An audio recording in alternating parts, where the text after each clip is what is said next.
அனைவருக்கும் வணக்கம்.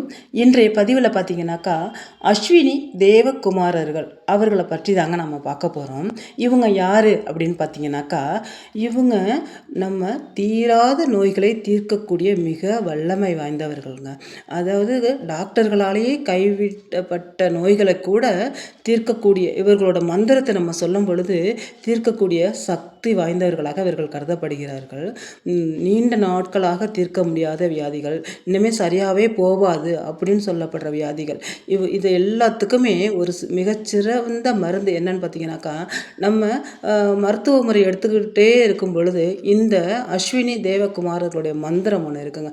அந்த மந்திரத்தை நம்ம சொல்லும் பொழுது அந்த தீர்க்க முடியாத வியாதிகள் கூட தீர்க்கப்படும், கரைந்து போகும். ஒரு கட்டி இருக்குது, ஒரு கேன்சர் கட்டின்னு சொல்லலாம், இல்லை வேறு ஏதாவது ஒரு கட்டி, இல்லை தீர்க்க முடியாத வியாதிகள், ஏதோ ஒரு உடலில் உபாதைகள் இருக்குது, அது ஆப்ரேஷன் பண்ணாலும் தீர்க்க முடியாது அப்படிங்கிற அந்த காலகட்டம் கூட இந்த அஸ்வினி குமாரர்களை நம்ம வழிபடும் பொழுது கண்டிப்பாக அந்த குறைகள் நீக்கப்படும், அந்த நோய்கள் தீர்க்கப்படும் அப்படின்னு சொல்லப்படுதுங்க, நம்பவும் படுது.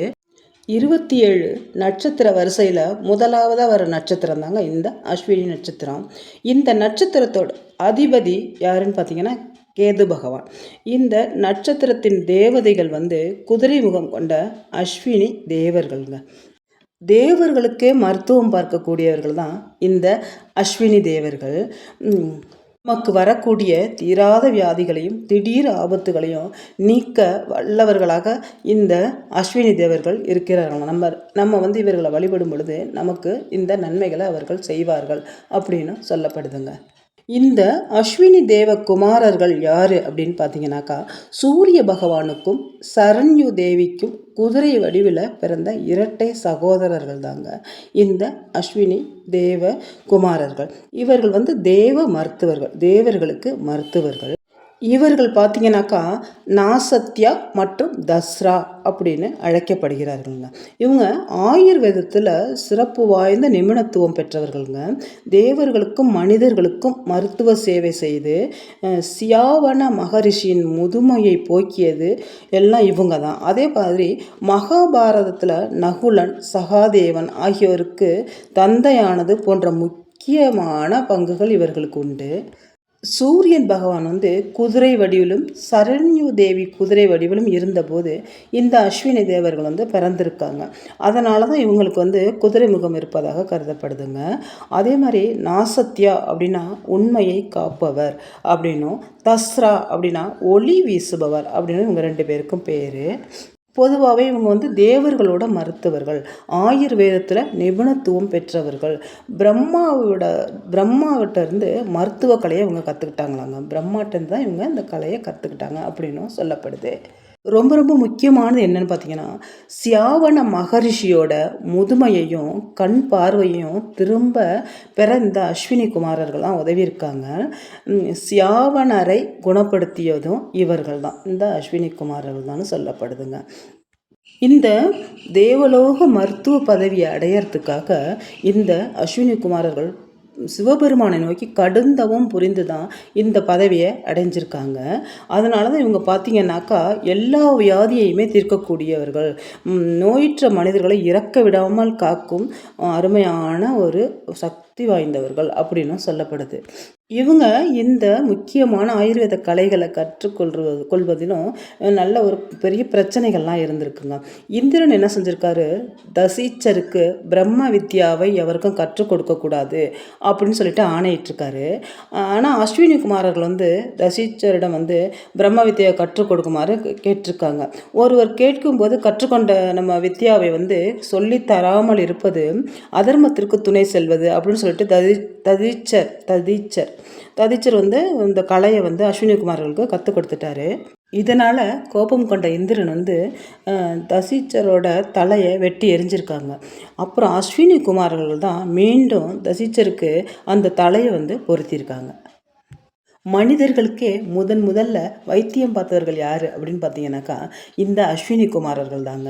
ஆபத்தில் மாட்டிக்கொண்டவர்களை விரைந்து சென்று காப்பாற்றுவதும் இந்த அஸ்வினி தேவர்கள் தான், இரட்டையர்கள் தான் அப்படின்னு சொல்லப்படுதுங்க. அதே மாதிரி தீயில மாட்டிக்கிட்டாலும் சரி, கடல்ல மாட்டிக்கிட்டாலும் சரி, அதிக நோய்வாய்ப்படுறவங்க, இது மாரி கஷ்டத்துல இருக்கிறவங்கள முதல்ல ஓடோடி ஓடியாந்து காப்பாத்துறது வந்து இந்த அஸ்வினி குமார்களாகிய இரட்டையர்கள் தான் அப்படின்னும் சொல்லப்படுது. அப்புறம் பார்த்தீங்கன்னா, மகாபாரதத்துல பாண்டுவோட 2வது மனைவி மாதுரி இந்த அஸ்வினி தேவர்களை பிள்ளை வர வேண்டி பிறகு பிறந்தவர்கள் தான் நகுலனும் சகாதேவனுங்க. இதில் பார்த்தீங்கன்னாக்கா சகாதேவன் வந்து ஜோதிடத்திலும் நகுலன் வந்து குதிரைகளை பழக்குவதிலும் வல்லவர்கள்ங்க. அதனால தான் இந்த அஸ்வினி புத்திரர்கள் ஆனதுனால இவர்களுக்கு இந்த கலைகள் வந்து கைவந்த கலைகளாக ஆயிற்று. இந்த அஸ்வினி குமாரர்கள் என்ன செய்வாங்களாம், நம்ம அருகில் வரும்பொழுது நம்ம என்ன நினைக்கிறோமோ அது அப்படியே ஆகட்டும் அப்படின்னு சொல்லிட்டு போயிடுவாங்களாங்க. அதனால தான் அது நல்லதாக இருந்தாலும் சரி, கெட்டதாக இருந்தாலும் சரி, அப்படியே ஆகட்டும் அப்படின்னு சொல்கிறதுனால தான் நம்ம எப்போவுமே நல்ல விஷயங்களை மட்டுமே நம்ம எண்ணிட்டுருக்கணும். எண்ண வேண்டும், தவறான விஷயங்கள், கெட்ட விஷயங்கள் எதுவுமே நம்ம நினைக்கக்கூடாது அப்படின்னு சொல்லப்படுது. தசாஸ்து அப்படின்னா அப்படியே ஆகட்டும் அப்படிங்கிறது பொருளாங்க. அப்படின்னு தான் அவங்க சொல்லுவாங்களாம். எதுக்கு எடுத்தாலும் தசாஸ்து அப்படின்னு சொல்லிட்டு போயிடுவாங்களாம். இந்த அஸ்வினி குமாரர்களை நம்ம வணங்குவதால் என்ன நன்மை அப்படின்னு பார்த்தீங்கன்னாக்கா, நம்ம உடலில் இருக்கிற எப்படிப்பட்ட நோய்களும் நீங்கிடும் அப்படின்னு சொல்லப்படுதுங்க, நம்பப்படுது. கண்டிப்பாக இவர்களை வணங்குறதுனால நடந்திருக்குன்னு சொல்கிறாங்க. அதே மாதிரி தீய எண்ணம் கொண்ட மனிதர்கள் வந்து நம்ம வாழ்க்கையில் குறுக்கிடாமல் இவங்க தடுப்பாங்க. தினமும் இவங்கள இந்த அஸ்வினி குமாரர்கள் நம்ம வழிபாடு செய்கிறது ரொம்பவே நல்லது.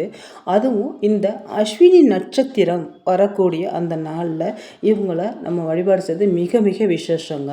இந்த மந்திரம் ஒன்று இருக்குங்க, இந்த அஸ்வினி குமாரர்களோட முக்கியமான மந்திரம் இருக்குது.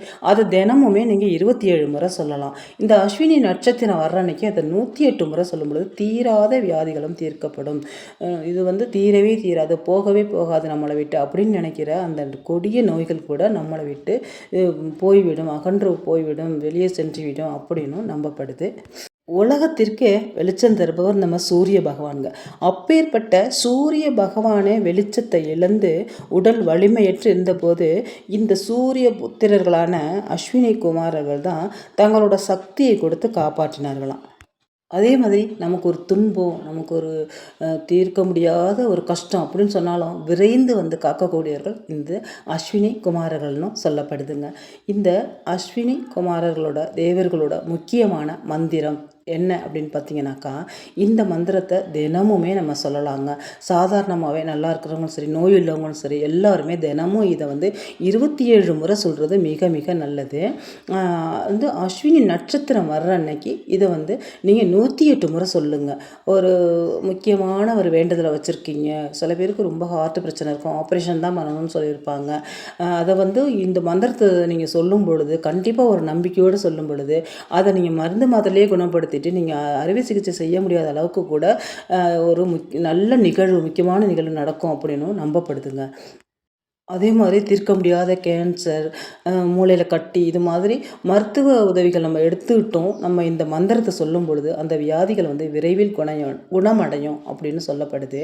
அந்த மந்திரம், அந்த அஸ்வினி குமாரோட முக்கியமான தெய்வ மந்திரம் என்னன்னு பார்த்தீங்கன்னாக்கா, அஸ்வினி தேவதே ஸ்வேத வர்ணவ் தாவஸ்வினவ் துமக. அவ்வளோதாங்க. இதை நீங்கள் சொல்லிட்டு வாங்க, தினமுமே சொல்லிட்டு வாங்க. முடியாதவங்க நீங்கள் அஸ்வினி நட்சத்திரத்தன்னைக்கு சொல்லுங்கள். அன்றைக்கி 108 முறை சொல்கிறது மிகவும் விசேஷங்க. உங்களோட வாழ்க்கையில் எல்லா கஷ்டங்களும் நீங்கி நல்ல ஒரு வாழ்க்கை, நிம்மதியான வாழ்க்கை கிடைக்கும். இந்த வீடியோ உங்களுக்கு பிடிச்சிருந்துச்சுனாக்கா நம்ம சேனலை சப்ஸ்கிரைப் பண்ணி லைக் பண்ணிக்கோங்க. நான் இன்னொரு வீடியோவில் உங்களை சந்திக்கிறேன். இந்த வீடியோ பார்த்து அனைத்து நல்லுள்ளங்களுக்கும் நன்றி.